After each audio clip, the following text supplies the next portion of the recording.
How's it going, everyone? It's Melmaki coming back at you once again, and today we're going to be discussing Batman Zero Year Dark City by Scott Snyder with art by Greg Capullo. Let's get into it. This volume contains Batman issues 25 through 27 and 29 through 33. The first story arc contained within this volume is called Dark City, and it kicks off with issue 25.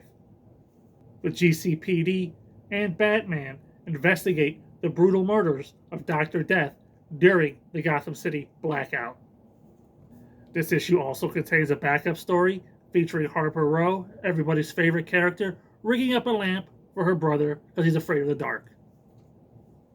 In issue 26, Batman tracks down Dr. Death to the Weather Center and gets ambushed.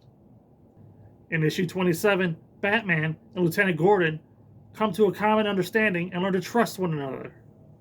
In the final issue of Dark City, Batman is too late, Enigma ends up flooding the city. In the final story arc contained within this volume, we enter the Savage City. In issue 30, Batman wakes up at Duke Thomas's residence and he goes to rescue Lieutenant Gordon. In issue 31, Batman takes it upon himself to answer the Riddler's challenge. In issue 32, Batman makes a gamble and tracks down Riddler's lair. And of course, in the final issue, issue 33, the legend of Batman is forever cemented in the city of Gotham as he takes down the Riddler, and the legend continues or whatever. One of the best things I can say about this volume is that Greg Capullo's art really stands out here. A lot of great scenes, one-shot splash pages where, Batman, he's on a dirt bike, or Batman, he's coming in with a blimp, or, just a lot of great dynamic stuff here from Greg Capullo, who's probably putting on his best work on the title to date. Another positive I have for the volume is that the main villain is the Riddler, who just happens to be my favorite Batman villain ever since I saw Jim Carrey portray him way back in Batman Forever, everybody's favorite Batman movie. But still, I like the Riddler. I've been on the channel talking about how I think Joker's overrated. He's not my favorite. I prefer the Riddler, but it's just hard to get good Riddler stories. And that's why I'm torn with this one, because while it is ultimately a Riddler story, I'm not quite so sure that it's a good Riddler story, or at least that I like it very much. And the reason why I say that is because of the time frame in which it is, presented to us as like a prequel, Batman Zero Year. I just feel like this story is too much too soon for Batman to face that early on. Didn't have a problem with, No Man's Land, Gotham being devastated by an earthquake, because what happened, later in Batman's career. You sort of take it in stride as, what happens next in Gotham. But with this, a cataclysmic event like this happening way early on and nobody ever mentions it, kind of hard to believe. So I'd like to think that some of you can see where I'm coming from with that complaint.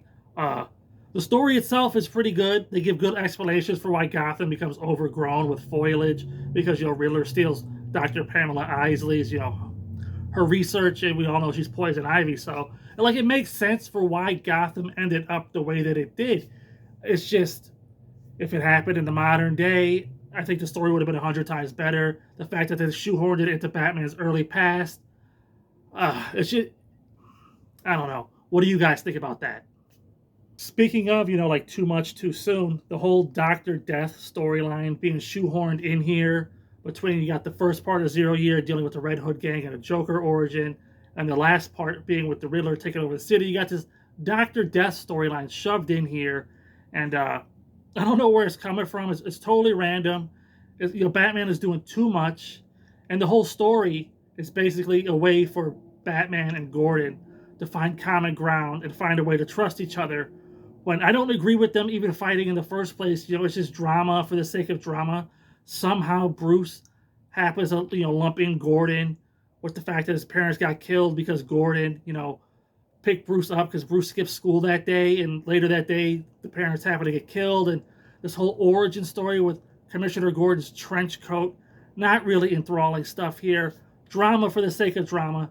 Didn't care for that aspect of the story. And I think Zero Year would have been better had you cut it out altogether. But who am I? I'm just some guy on the internet. As many great scenes as this story gave us, Batman fighting lions, all this stuff, it did give us perhaps the most ridiculous scene in all of Batman. And that is Commissioner Gordon jumping off of a skyscraper into a subway, stairway flooded with water.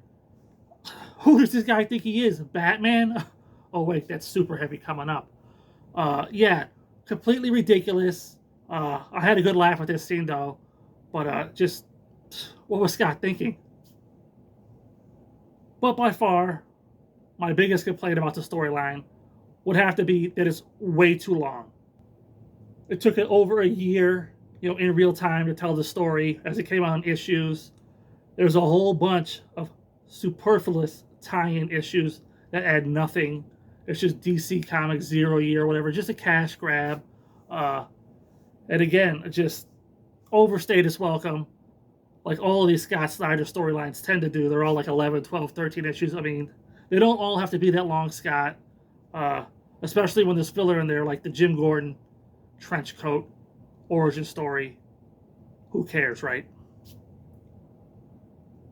But your mileage may vary. I know some people really love this story. I just thought it dragged. Cool moments, but too much too soon. Too much happening at the very beginning of Batman's career. Not a lot of breathing room there. All that being said, I'm going to go ahead and give Batman 0 Year Dark City 4 out of 5. It's an enjoyable read. You'll probably like it better than I did. Until next time, I'll see you there.